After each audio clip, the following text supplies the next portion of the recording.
Welcome to the joint podcast with the Victors Nation and the Sully Scoop. I am your host, Jason Robinson. We are both brought to you by Big Banter Sports. Make sure you follow them on Twitter, Facebook, Instagram, TikTok, and visit us at bigbantersports.com to get your sports news involving Big Ten football. With me are my people, Derek McCarty, Dre Fame. We want to welcome B-Sol and J-Sol from the Nebraska pod. What's up, my dudes?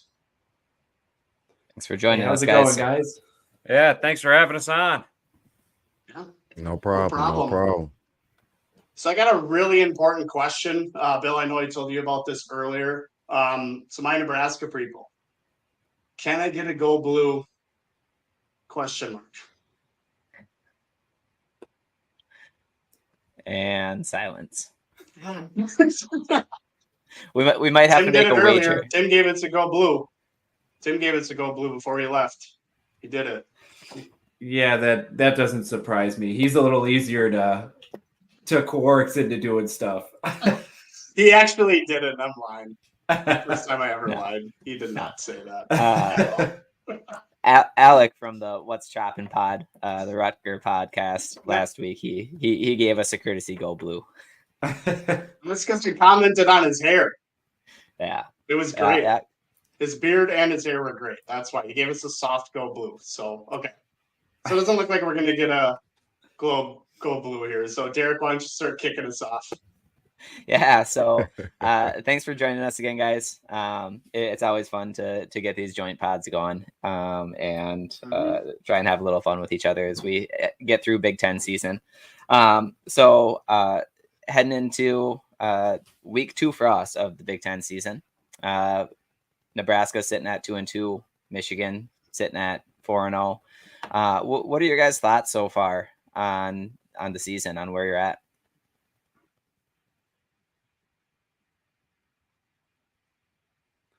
I think so far the season's been a little up and down for Nebraska. I mean, if I'm taking any silver lining from this, the defense has looked fantastic.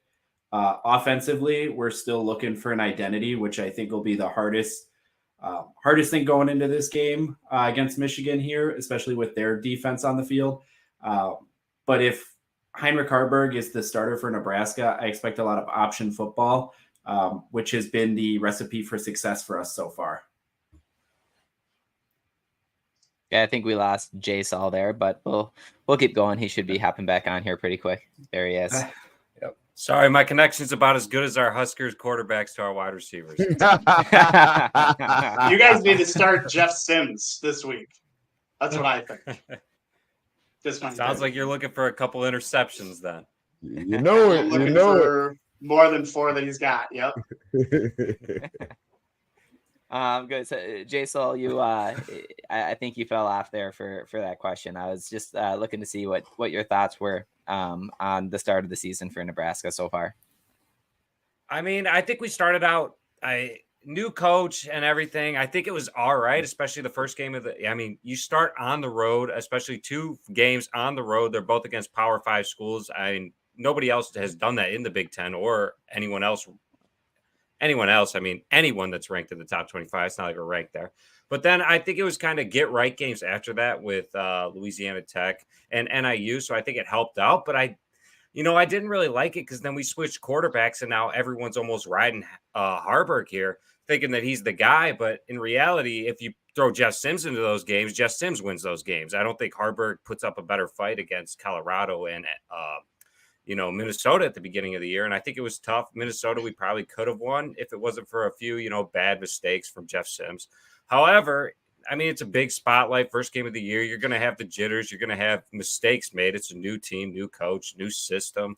So I think everything kind of started out pretty well, but I am really impressed with our defense rather than our offensive play calling, which I think has been poor. So I'm sure you guys talked about this at length, and I'm just curious about it now that you're talking about start of the season, new coach, a lot of new in general going on for you guys this year. What were your thoughts on the Rule hire? of the three of us on the Sully Scoop, I've been the one who's kind of jumped in head first and been supportive of Matt Rule from the beginning. You know, one thing everybody points to his time at Carolina with the Panthers and how it wasn't successful. The NFL is a different game than college football, and what he was able to do with Baylor really in a year, and Baylor was just a decimated program when he took over.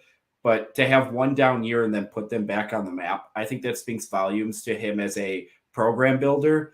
And Nebraska is really coming out of, 8 dismal years of just no offensive line recruiting, no real consistency, or, from a coaching standpoint, no halftime adjustments, which has been the biggest thing. And you can see it in 4 games. Matt Rule is going in at halftime and making the adjustments that need to be made, which is, resulting in some wins. Granted, the 2 wins are 2 wins that you should get every year, but we lost to Georgia Southern last year. So really, I think that tells you that the adjustments are working. Yeah, I can come on real quick and just disagree with Biso right now. This is just a flat out terrible take. There are way better coaches that were out there. I am 100%. You sell your soul, you go get Urban, you're back on top. You don't care what happens, and he's gone in 3 years anyways. So I think you're just done with that. And I think it really shows that you could have gotten Deion Sanders, who flipped around a program faster than Nebraska has come back. I mean, Colorado was worse than Nebraska last year. I think there's better coaches that were out there. And one thing that I don't like so far is the offensive play calling. I think Matt Rule has to take charge and kind of shut stuff down. Like, there's no reason that we should be passing with Harburg or Sims after he's got 4 interceptions like it's Tom Brady out there. Yeah, you got to take charge. And when a guy is going to go out there and throw interceptions, you got to be willing to go to your backup. I mean, all these guys got to the college level, Division I level, playing for Nebraska because they are all that good. I don't even have to banter with these guys. Yeah, they're just bantering with themselves. That's I personally, just to jump in, I like the Matt Rule hire. Sorry, Jay Sully, but I do. I mean, he's had success at Temple. He's had success at Baylor, more at Baylor. And I think he's a program changer. I think he's going to be a hell of a coach. Just giving him some time, obviously, but with recruiting and that I was aspect. about to say, you got to give him a little time. But, Jay Sully, I can see some of your aspects and your takes on that, too, because I can see that from watching some of the highlights as well, too. But I think, like Dre said too, give him some time, and I think he's your guy. To tell you the truth, I think he can turn around that program. Urban Meyer, bro, come on. He's done it. I almost like, dude. Man. Dude, I wanted that like out of my mind. I completely forgot about that. Completely forgot about that. This is all I'm saying is you don't need him for long. You get him for 3 years. The scandal comes and it goes, whatever. Ohio State's still up top. Florida was good for years. Hey, he said he don't care about the scandal. He just want to win. I feel it, though. I feel it. I feel it. Yeah, I mean, I kind of get that aspect. It really worked out well for him for the Jaguars, so it really worked out. Hey, it wouldn't be too much of a scandal with NIL now. I think he'll, he'll do quite well, to be honest. So another question for you guys. Another question before we hop into looking ahead to the matchup this weekend. So I think it's pretty well documented. Probably brought up at least once a game, if not more, that Nebraska tends to lose by less than 1 score. Probably more than any other team in the history of any sport. So that's a lot. As a Nebraska fan, what are your thoughts? What are your expectations when it's in the 4th quarter and it's a 1-score game? Are you hopeful that Nebraska is going to win, or is your thought more of, here we know this song, here we go again? Well, I could go first here. I mean, last year especially, or any year under Scott Frost, it was, if my bet is hitting in the 3rd and I got the Huskers winning and we're up by 1 score or close to it, I am cashing out on DraftKings and I am taking my money when I have it, because how this has been going, the Huskers are going to end up losing. You could tell when a fourth quarter would start with Scott Frost that it was over. Now, we did lose the first game of this year by one score, but I like one thing that Matt Rule, this is one thing I do like about him, is he came out and he said there's no such thing as a close loss. It is still a loss. And that is one thing I am buying in on, because it almost felt like Scott Frost didn't know what to do when it got to that situation, to where I feel like I have more faith in what Matt Rule will do. Yeah, B-Saul, you on the same train there? Yeah, I can echo that the same. It's one of those things where you have all this confidence and you feel so great after 3 quarters of football, and then it's like the team just self-destructs, whether that's the defense, wearing down after playing great for 3 quarters, or the team just acting like they're snake bitten. Act like winners and you'll win some games. Instead, they're out there, they turn the ball over, that somebody tries to do too much to try and make sure that they win the game, and it costs them in the long run. And that goes back to even before the Scott Frost years. Under Mike Riley, I think the team lost twice in Champaign against Illinois, and that should not happen. Yeah. The game at the beginning of the year was crazy. I have a I thought for two-part sure question. Nebraska I had have that. a 2-part question. Go ahead, Dre. Now your quarterback that just came in, Heinrich. Can you say his name for me? Heinrich. I think it's Heinrich, but I'm not 100%. Okay, Heinrich. I just ain't want to mess his name up. Okay, so Heinrich being your starting quarterback for 2 games, and now he is your leading passer and your rusher. Now, do you think that can hold up, and how far do you think that's going to get you this season? The question for both of y'all. I'm sorry. I mean, that's one of those ones that's, hard to really touch on, because I agree with J-Cell, and him and I both talked about it. I think if Jeff Sims is 100% healthy, he's the starting quarterback moving forward. I think he's just a little more electric, and I think they need to trust his legs more than his arm. But Harburg's played really well against 2 lesser opponents, so it would be interesting to see how he does against, Big Ten play, some actual defenses, and see if he can maintain that. But the kid's electric with the ball when he decides to run, and so is Sims. And so to some degree, I think we're going to get into that situation where, the old saying where you have 2 quarterbacks, you don't have one. And I think if Sims gets healthy, I think that's going to be the struggle Nebraska has the rest of the year. Heinrich's got 42 carries? 42 carries for 272 yards already, too? That's crazy. Yes. And I would say, honestly, that comes from the game planning. It almost looks like when Jeff Sims was out there, early in the season, or the first 2 games, rather, they were almost trying to do a pocket passing, a pro style offense, to where with that guy's flat out talent, athleticism, if he was running the plays like Harburg's out there running, and he just takes off and just stops thinking for a second and just runs, I think he's got way more elusiveness than Harburg. Harburg has somewhat of the same speed, from point A to point B in a straight line. But Jeff Sims' elusiveness, he can go side to side and get down the field, and he's a big dude. He's 6'4", 230. I mean, this guy, if you get him running the ball, it is going to be hard to take him down. So I think the Huskers technically, I want them to go away from passing the ball. You guys have been running a lot. I can tell. I looked at the stats this morning. Yeah, that's what I was about to say. I was gonna say, y'all run the ball quite a lot. So, Well, let's segue from there then. Let's talk about this matchup coming up this weekend now. So as of right now, it looks like 17.5 point spread, which makes sense, I suppose. I'm surprised that it wasn't a little bit higher, but Michigan's been not covering the spread, so maybe I'm not surprised that they're starting to drop it down on them a little bit. But let's take a look at when Nebraska's on offense, and love to hear from you guys. What are you expecting to see? segueing from talking about the run game and wanting them to run the ball and wanting them to stick to the run game, what are you expecting them to come out and do against Michigan on Saturday? Well, I think if they go into the passing game, I think you're going to see our offensive line start to break down. Michigan's got a good defensive front to where they're going to look to get it out into the flat really quick to, a Billy Kemp or maybe our running backs getting out to the side. If Grant's out there or Johnson, our third and fourth string running backs, mind you.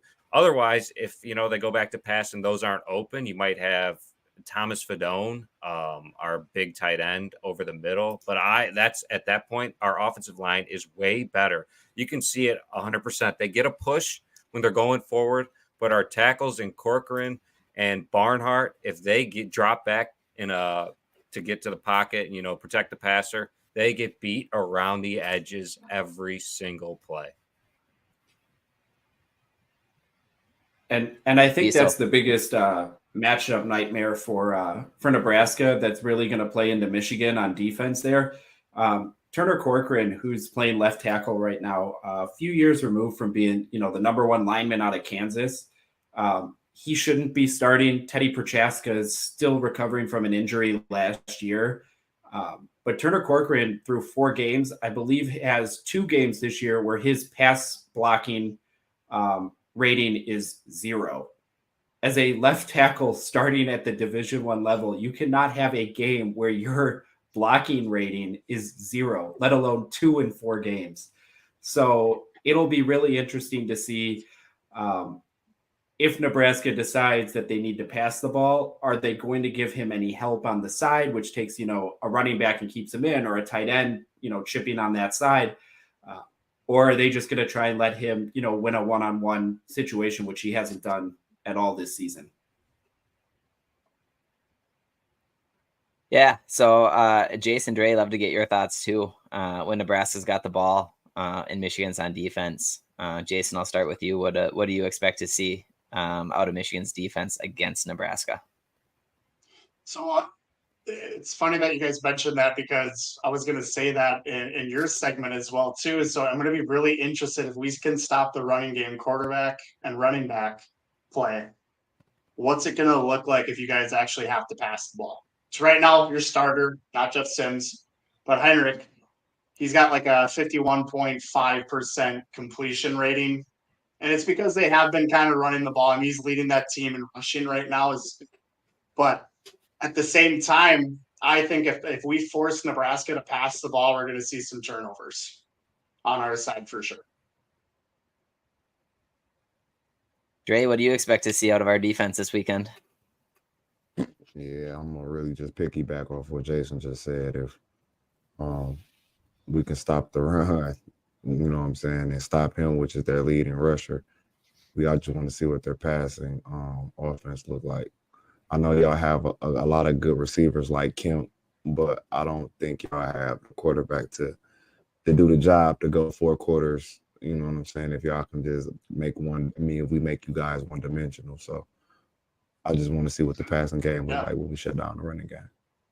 And our secondary is just getting healthier right now too. So we didn't even have most of our starters. Yeah. Most of our starters the first few games. So I'd be really interested, like we were talking about, if you guys have to pass the ball, what that's actually going to look like. I like our defensive front, but I know we need to put some more quarterback pressure on it too. So I'm interested to see what Michigan can do on the defensive side of the ball if they decide to start passing.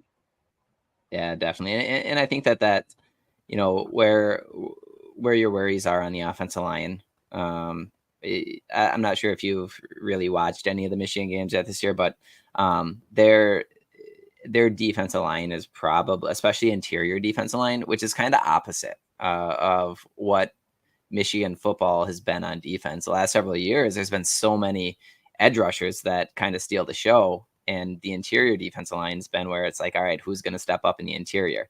Mozzie Smith did last year. And now, we've got Chris Jenkins and Kenneth Grant, Mason Graham, when he's healthy.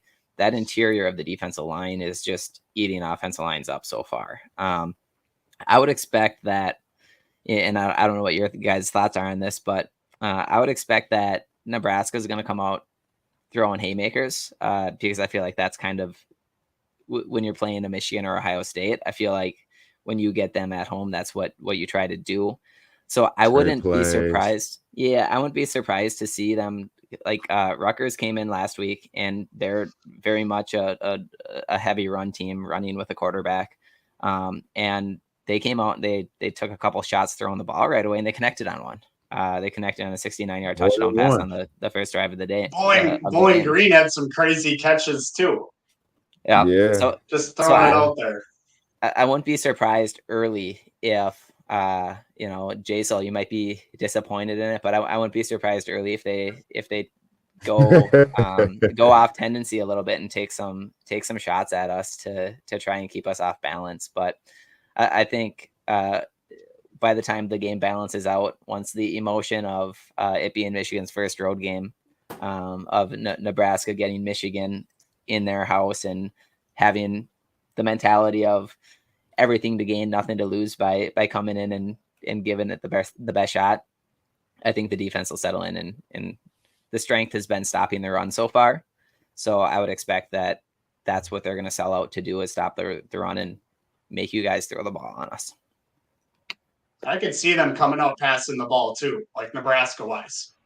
Because I think they're going to do that to try to like maybe make us back off a little bit. So I would not be shocked at all. A team that's very comfortable. We've seen, like, I swear, all the 4 games that we've played have been running teams, quarterback run, running back, rushing, short screens, all that stuff. I can definitely see Nebraska throwing the ball and throwing it deep too to start the game, to keep us on our heels and then to start opening up that running game.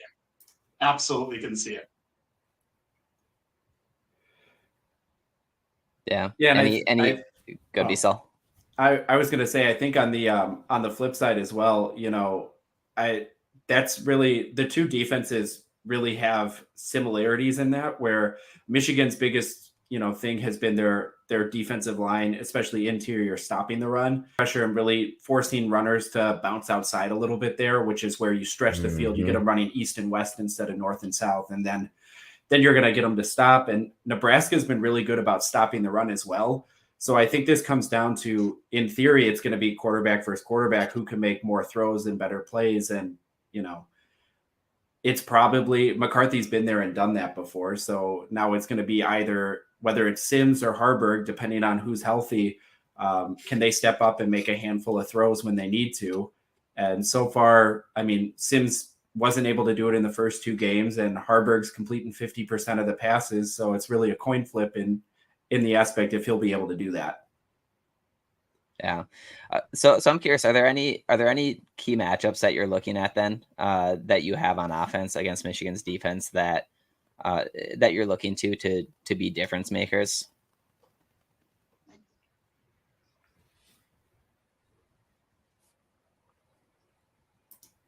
I mean, I think on the offensive side of the ball, it's really going to be, how does the line hold up? I think is the best way to say it. Yeah. And I'm gonna take Turner Corcoran out of the mix, because I wouldn't put my money on him to stop anybody right now. But I think if Ethan Piper can, play as well as he did last year, if Newly and Scott, if those front 3 between the 2 guards and the center can, give Harburg a little time to actually get back and hand the ball off or be able to run some play action, it should bode well for him to make a better decision. But our 2 tackles are the weak spot there. So, I know you said that the interior D line's been Michigan's strength, but this might be a coming out party for some of those edge rushers too. Yeah. And you know what? So you guys probably hear it, right? There's a lot of fan overreaction every single football season, all the time. And on the Michigan side, it's concern about the pass rush, especially coming from the edge rushers. But you alluded to getting rid of the ball quickly. And that's really been the approach that everyone that's played Michigan so far has taken. It's short passes or just taking a shot and throwing it. But the thing that I'm impressed with out of our edge guys is they're not getting frustrated and missing assignments because of not getting sacks right now. The plays are short passes that are being completed and the tackles being made. Like that's a win. They're not missing run assignments. They're not losing their passing lane and giving up big plays by quarterback scrambles. And that's big because in the years past, that's been something that's hurt Michigan's edge rushers as good as they've been. But let's shift gears here now. So you talked about similarities of the two defenses. So when Michigan's on offense and Nebraska's on defense, what do you expect to see out of Nebraska's defense this weekend?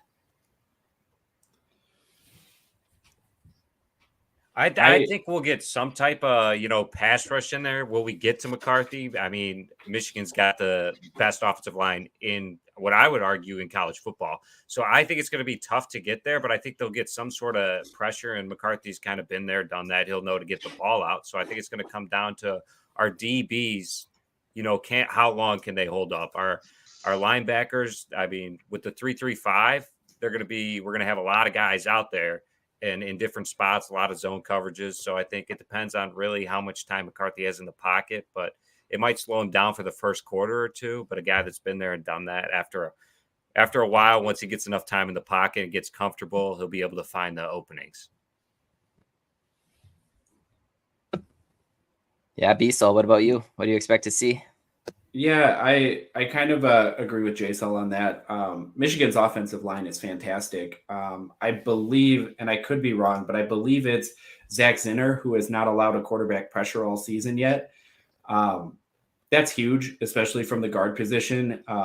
You're an interior lineman, especially when guys are stacking the box and trying to get pressure late in the game against the quarterback. He hasn't folded, hasn't given that up. Nebraska's defensive line, the front three guys there have been huge. And Nebraska's Tony White, our defensive coordinator, has really done a good job at rotating our D-line out to keep them fresh and keep the fresh legs out there as long as he can. I would like to say that it's going to be, can McCarthy deal with the pressure, but we all know he can.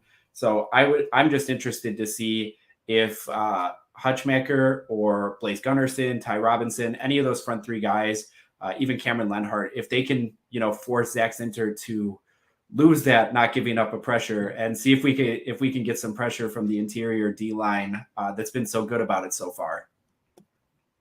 Shout out to you, Zach. This is all he wears, so yeah. I don't know. So appreciate it, man. When the first press media day when fall camp started, Zach Zinter was one of the first guys out there, and he was wearing a Victor's Nation sweatshirt. Oh, that's awesome. He ain't giving up no sacks, bros. I swear, I know he's told me different, but when him and I talked, this is all he wears. I think he only has one sweatshirt in his whole closet. I'm pretty sure. Yeah. Just don't. So Jason, what do you expect to see out of our offense then against the Nebraska defense?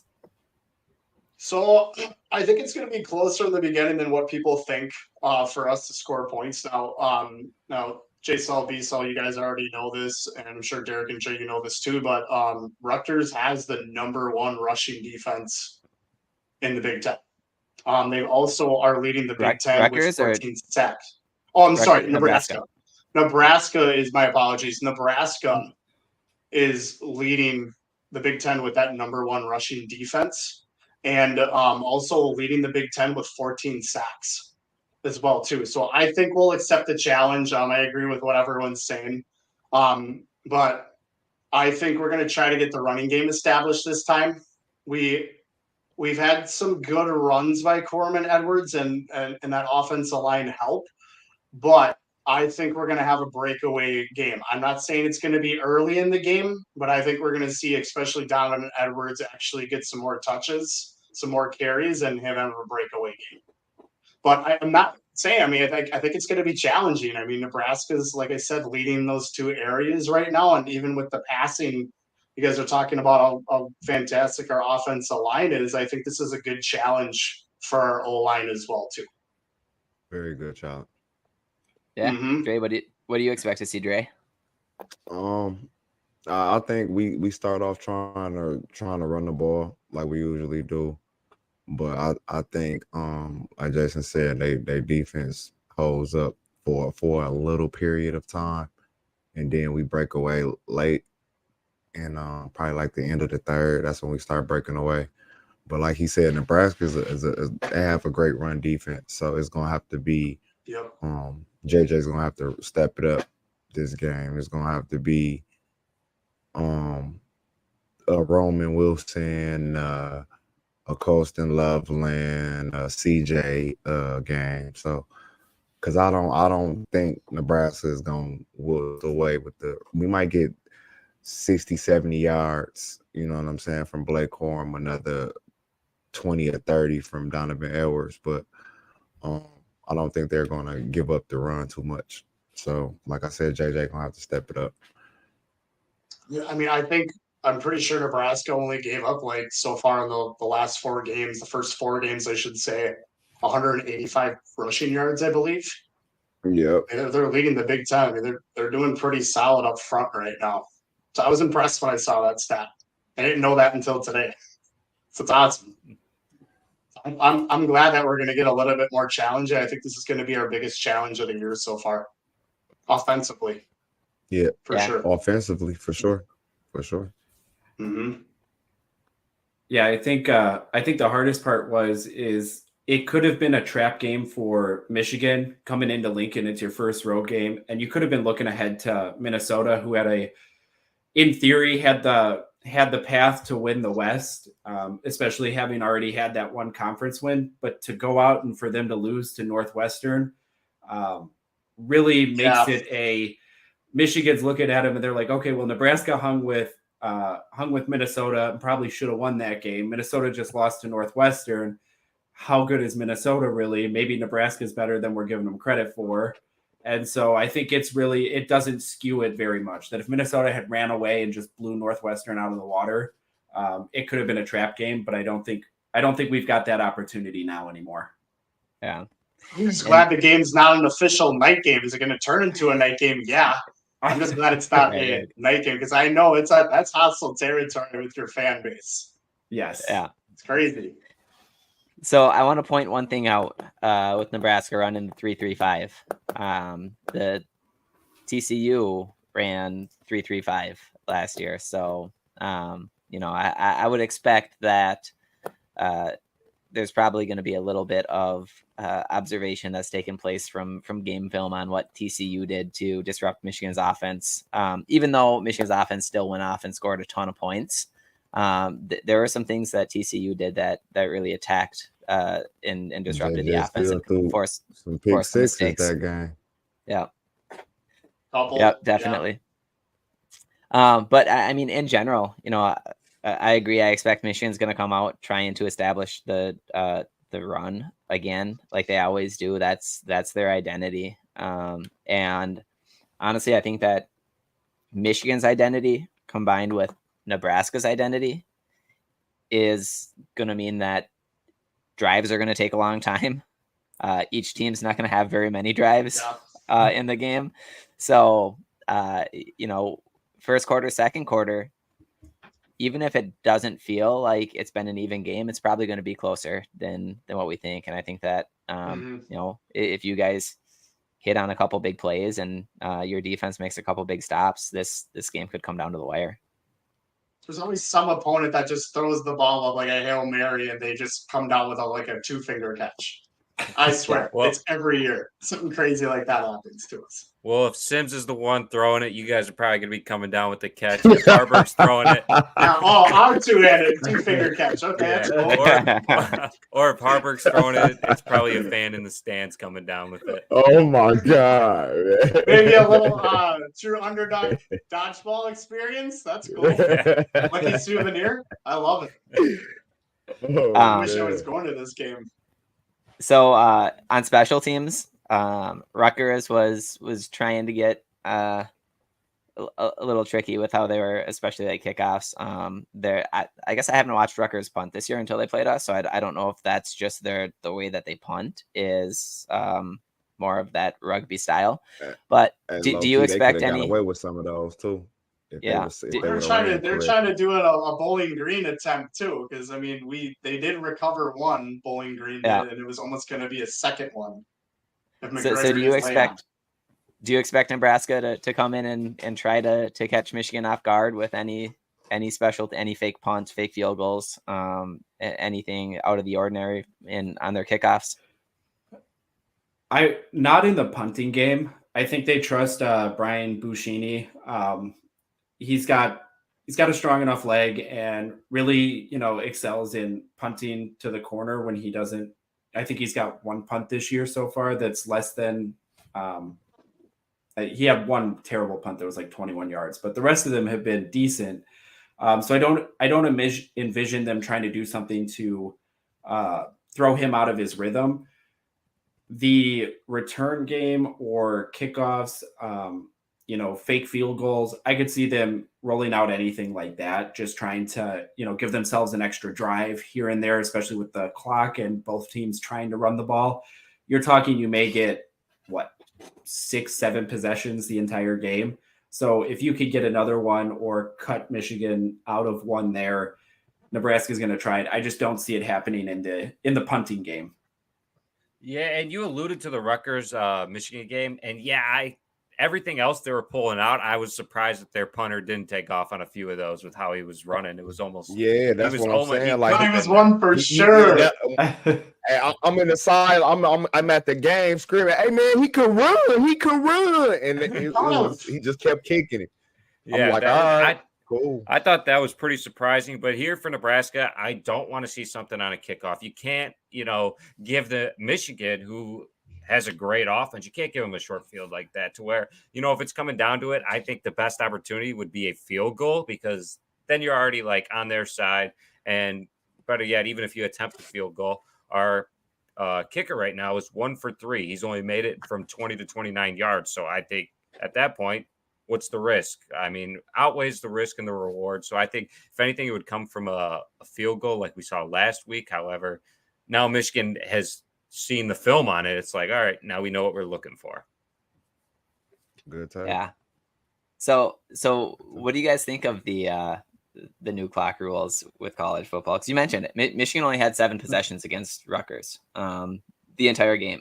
And that includes the last possession of the game where they got the ball and ran the clock out. So minus a possession where really they were just trying to keep the clock running so that the game could end. They only had 6 possessions with the goal of those possessions to score points. So I personally am a fan of the new clock rules. I like the way that it can balance out some of the blowouts that we see in college football. But what are your thoughts on how it can impact Nebraska in particular? Honestly, I think it's part of the reason Nebraska has been more even in the time of possession this year. I think it's the fact that the clock's running, that it's not, giving everybody an opportunity to score, whether it's, 5 plays in 35 seconds. Now it's 5 plays, but it's been, 2 minutes or 2.5 minutes, however long it takes them to get those 5 plays off instead of, first down, run up to the ball, get another possession off or get another snap off before really the clock's running again. So I like it. I think it's really balanced college football. And I think in the long run, it's going to help Nebraska throughout the rest of the season. Yeah, I got to say, I like it from a standpoint of Nebraska being a running team. This helps out, the rushing offense. As soon as you get a first down, now the clock's not stopping. We're just going to keep rolling. And as many plays you can get off on your drive and just waste the clock, it takes down how much time of possession the other team's going to get the ball. But as a fan that goes to games, I'm not a fan of that. Like, I want to be at a game. I want to be there. I'm not worried about what time I'm getting home at this point. We're worried about the tailgate. We're worried about having fun. It's all about the environment. You want to be there as long as possible.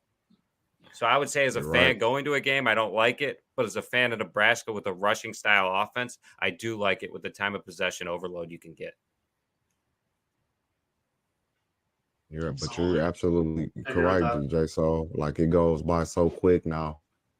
Like, this is my 15th season, and I don't I'll be at the games, and it just be in halftime. I'll be like, we just sat down. Like, what's going on? Like, we just sat down. It's halftime. Like, yeah. Like, dang, it's crazy. So, yeah. It's like a pitch count. Absolutely. Yeah, and I'm sure. almost run through this with TV time. Exactly. And I'm kind of surprised, all the schools and everything are for it because now they're losing money on the concessions and everything. Because if I'm going to a game, exactly. I'm not going to wait for the whole second quarter to get a hot dog. To be honest, I don't think it kicked in with a lot of people yet. Like I still think people don't understand like how fast it's going yet, because I still see people going to concession stands, but they're missing a lot of the game. You know what I'm saying? So I still don't think people got it yet, but they will. Especially at the big house, you got to walk up all those stairs and then all the way back down. Exactly. You gotta strategize your tickets now.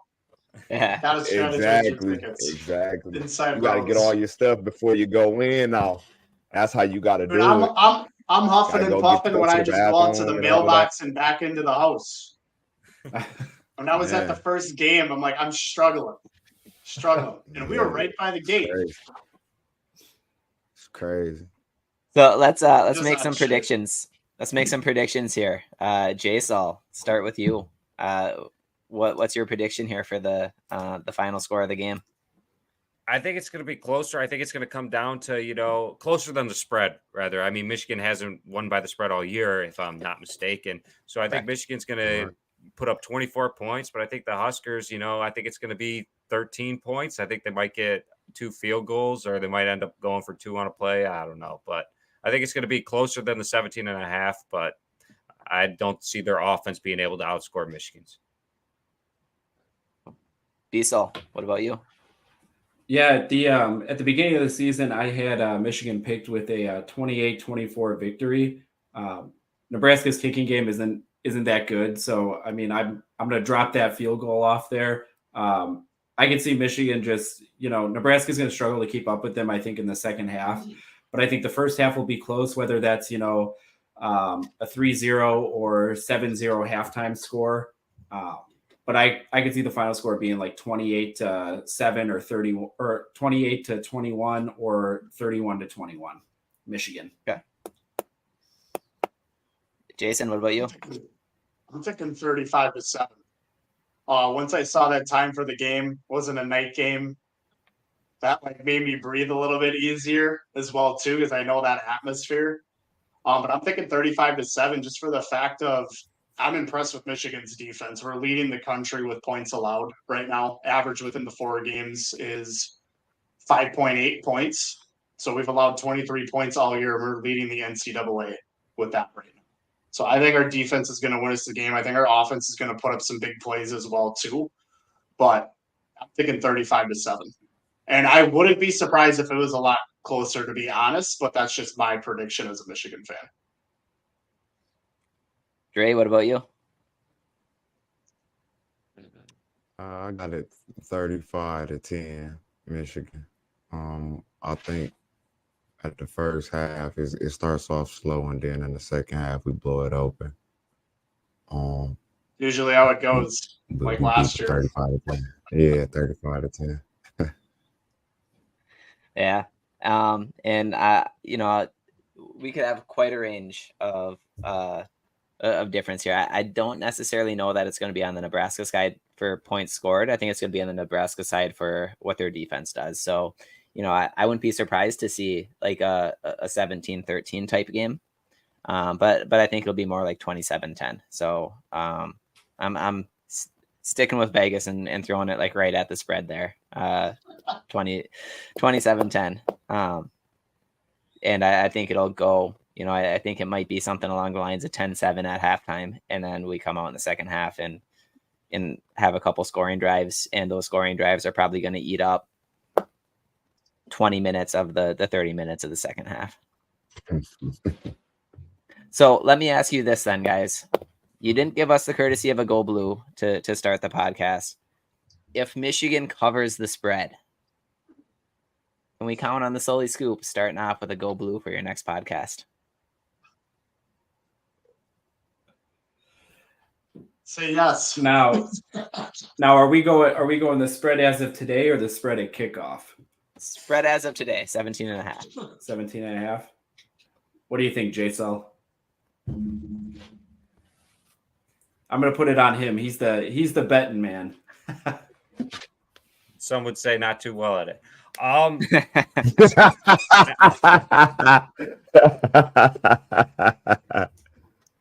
Yeah, I say we could slip it in, but I would like a go big red if we do cover that, 17 and a half. Oh, that's a deal. That's a All right. deal. Counter. There we That's go. the deal. Cool. I'm gonna That's a be deal. I'll be getting Harburg on the phone here shortly and telling him not to throw the ball. Just run it. Just run it. Jason, you're talking about Meyer being, selling her soul to the devil. Like, I think maybe with your energy, you should have maybe applied for that position. If you missed your opportunity, you might have to wait for a few more years. I like it. I just need some people to, get on my back and tell me I'm the right, the right guy for the job. But I'm believing in myself. I mean, there's no reason. I mean, I would have this team 2-2. I could walk in there with anyone to have them 2-2. You beat two teams that you should beat. Love it. So where can Nebraska people, where can people find you on social media? Where are you guys at? So we're on Twitter at Sully_scoop, or some might call it X. I'm not really sure. And then, we're on Instagram. We have a Facebook fan page. Not as many followers as you guys are, fans, obviously. And then we're on Twitter. Or sorry, I already said Twitter, TikTok. And then you could also listen to the Sully Scoop on Spotify, Apple Podcasts, YouTube, or really anywhere you follow or listen to podcasts. Awesome. Okay, so it's awesome having you guys. Yeah, thanks for hopping on. Thanks for Yeah, having We us. appreciate it, man. Y'all guys were very, very awesome, man. Good luck this Yeah. weekend. Thanks for having us, and good luck to you guys too. For sure, Thank you. man. Go Blue. Go Blue. Go Blue. Go big Go red. Big Red.